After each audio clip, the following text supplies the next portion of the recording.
नीम करौली बाबा का नाम सुना है आपने?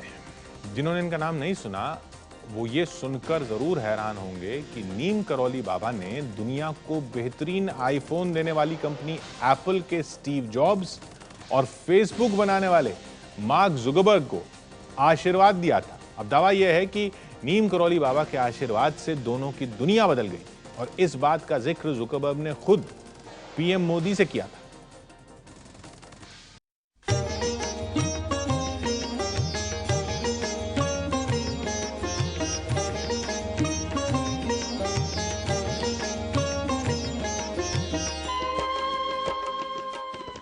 उत्तराखंड के नैनीताल से करीब 38 किलोमीटर दूर यह है बाबा नीम करौली का आश्रम।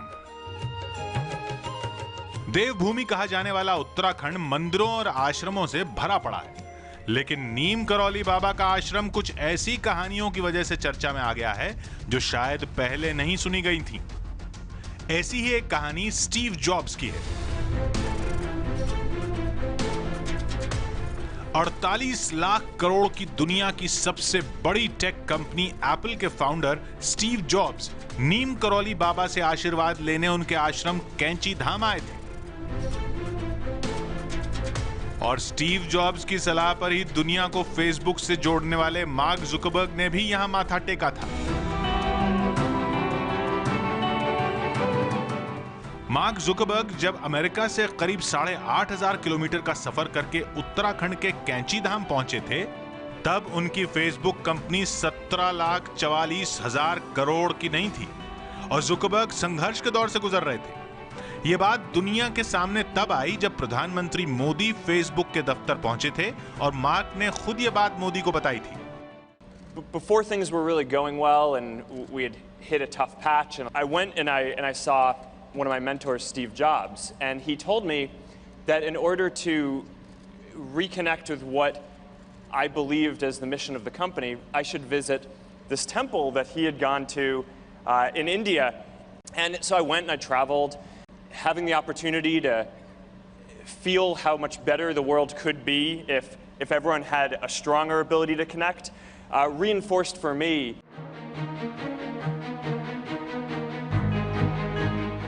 जुकरबर्ग ने अपनी बातचीत में मंदिर का नाम नहीं बताया था, लेकिन ये नैनीताल के पास कैंची धाम का आश्रम था जहां स्टीव के कहने पर जुकरबर्ग पहुंचे थे और इस आश्रम में 2 दिन बिताए थे। स्टीव जॉब्स साल 1974 में इस आश्रम में आए थे। चौंकाने वाली बात यह है कि स्टीव जॉब्स की नीम करौली बाबा से मुलाकात नहीं हो पाई थी क्योंकि 11 सितंबर 1973 को ही उनकी मौत हो गई थी। लेकिन दावा है कि इस आश्रम से लौटने के बाद स्टीव जॉब्स की दुनिया बदल गई थी।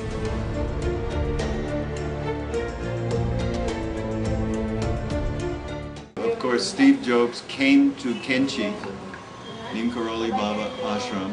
He had come here because of reading the book by Ram Dass, Richard Alpert.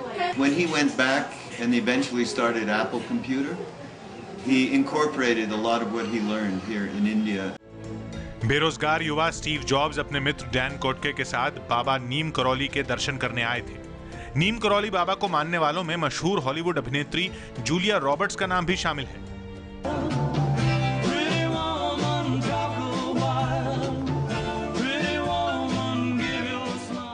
Julia न तो आश्रम आई और न ही बाबा से मिली, वो तो बस एक फोटो देखकर उनकी भक्त हो गई थी।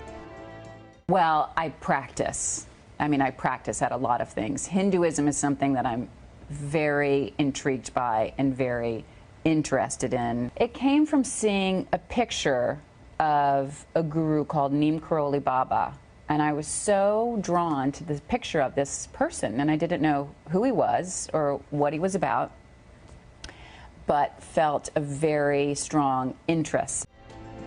जूलिया रॉबर्ट्स की तरह ही एक नाम है अमेरिका के कृष्णा दास का, जो कभी जेफरी केगल हुआ करते थे।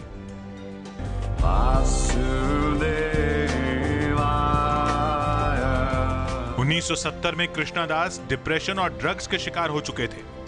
वो अपना रॉक बैंड छोड़कर न्यूयॉर्क से भारत आ गए। यहां उनकी मुलाकात नीम करौली बाबा से हुई और फिर दुनिया बदल गई।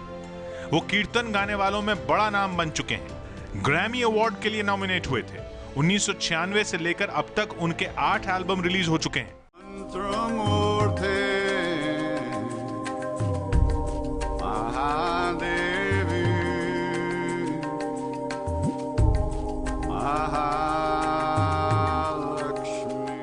When I heard that he left the body, that was it. My life was over. And that's the way I lived for a long time. I realized if I didn't sing, I would never, ever be able to clean out the dark places in my own heart. तो आखिर कौन है ये नीम करौली वाले बाबा जिनके आशीर्वाद और आश्रम के चर्चे सिर्फ भारत में नहीं बल्कि अमेरिका और जर्मनी तक फैले हुए हैं? आखिर कौन है नीम करौली वाले बाबा जिनके आशीर्वाद और आश्रम के चर्चे सिर्फ भारत में ही नहीं बल्कि अमेरिका और जर्मनी तक फैले हुए हैं?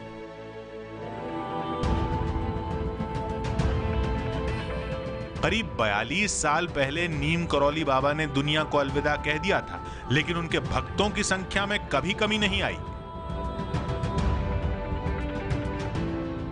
नीम करौली बाबा को हनुमान जी का अवतार बताया जाता है।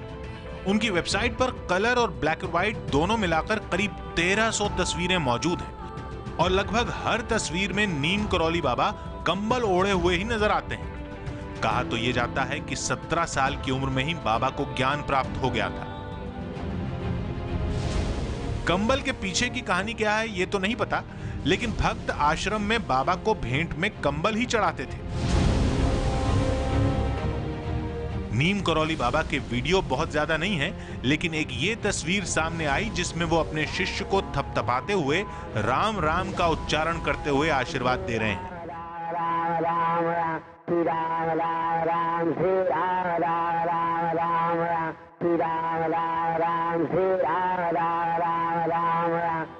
नीम करौली और नीम करौरी बाबा दोनों ही नाम से जाने जाते हैं।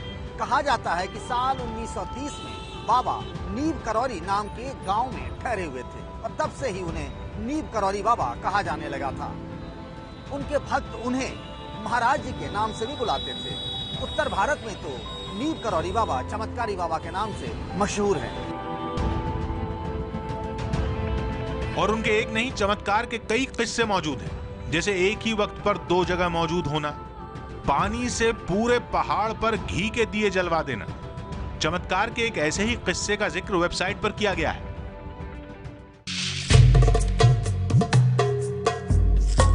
बहुत साल पहले जब नीम करौली बाबा 20-22 साल के थे, वो साधु के भेष में एक ट्रेन में चढ़ गए। तब देश आजाद नहीं हुआ था। उन्होंने कई दिन से खाना नहीं खाया था। जब ट्रेन में टीटीई ने बाबा से टिकट मांगा तो पता चला कि बाबा बिना टिकट के फर्स्ट क्लास कोच में सफर कर रहे हैं। उन्हें ट्रेन से उतार दिया गया।